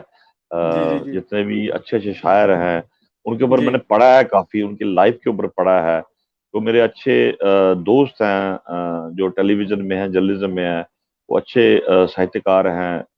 कभी हम बैठते हैं, मेरे एक दोस्त हैं राजेश बादल जी, आपने नाम सुना होगा, जी जी, वो एग्जीक्यूटिव डायरेक्टर राज्यसभा टीवी से हुए हैं वो। बड़े अच्छे शायर भी हैं, पोइट भी हैं, लिखते भी हैं, और उन्होंने बड़ा काम किया उसके ऊपर। तो मैं उनके साथ जब बैठता हूँ तो यहाँ अच्छा, जम्मू भी एक आते हैं, एक मैं चीज दिल। बताइए, खाना वाना बनाने का शौक है आपको? बढ़िया।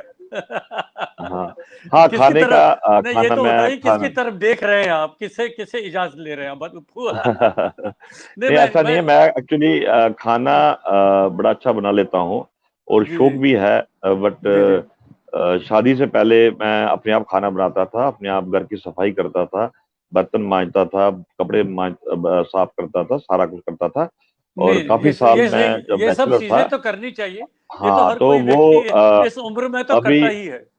आज तक की रिटायरमेंट के बाद मैंने कोशिश की थी कि मैं वाइफ के साथ हेल्प करूं, उनके साथ किचन में हेल्प करूं।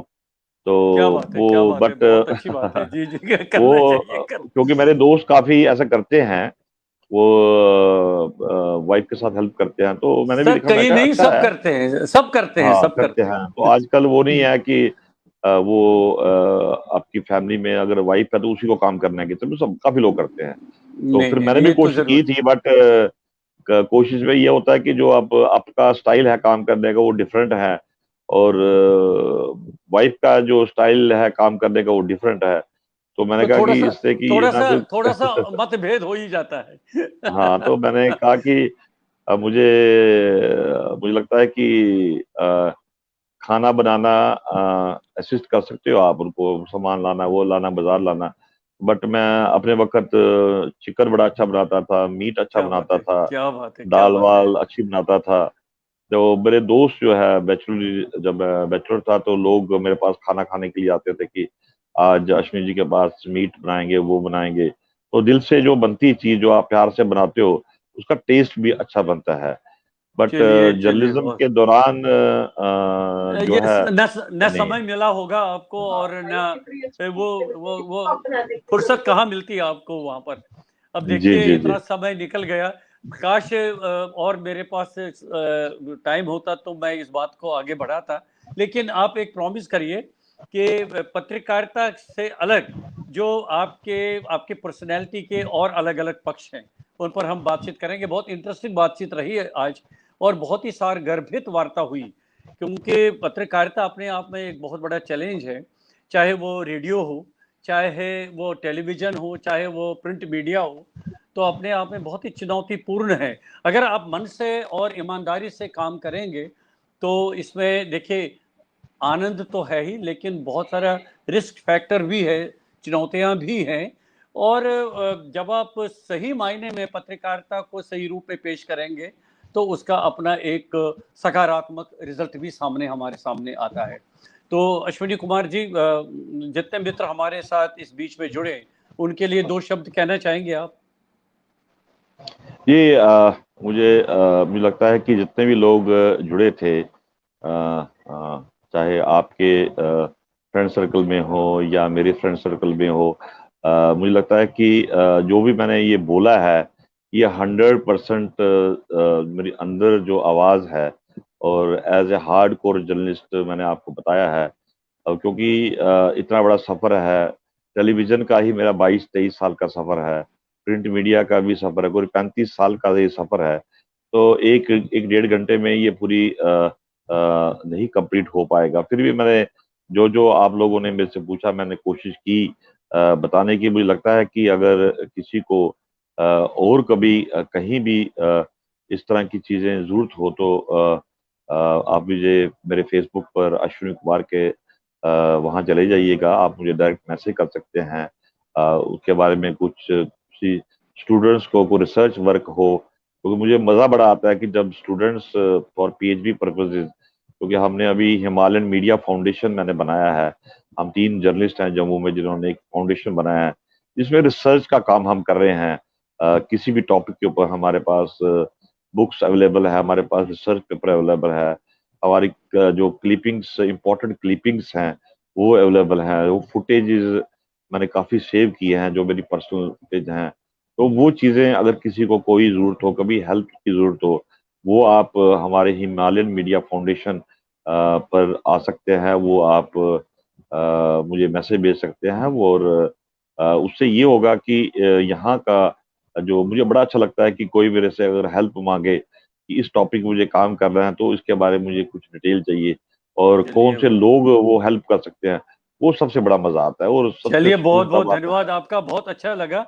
और मेरा आपसे निवेदन है कि जो जितने मित्र हमारे साथ जुड़े हैं, उनके जो कमेंट्स हैं उसको अगर समय मिलेगा आपको थोड़ा बहुत, उसको आप देख लीजिएगा। अगर आप चाहेंगे तो आप उनका एक्नॉलेज भी कर सकते हैं अपनी तरफ से।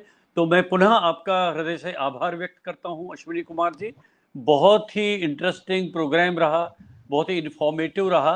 और मुझे तो स्वयं रेडियो में होते हुए आपके बारे में तो खैर बारे में बहुत सुना था, अपनी बिटिया से भी सुना था जब वो आज तक में थी। और उसके बाद फिर आपकी रिपोर्टिंग में लगभग टेलीविजन पर रोज देखता था जब आप जम्मू से रिपोर्टिंग करते थे। जम्मू से हमारे जो संवाददाता है अश्विनी कुमार जी, ये रिपोर्ट कर रहे हैं। उस समय तो मुझे लगता था कि बहुत अच्छी बात है और बहुत अच्छा परिपक्वता उसमें बहुत होती थी। मैं आपका पुनः बहुत बहुत धन्यवाद करता हूँ, नमस्कार करता हूँ। नमस्कार जी, नमस्कार। मित्रों, आज के हमारे विशेष अतिथि थे श्री अश्विनी कुमार, जो जम्मू से हमारे साथ जुड़े थे। एक सीनियर टीवी जर्नलिस्ट और साथ में मीडिया कर्मी भी हैं। बहुत अच्छा लगा उनसे बातचीत करने में।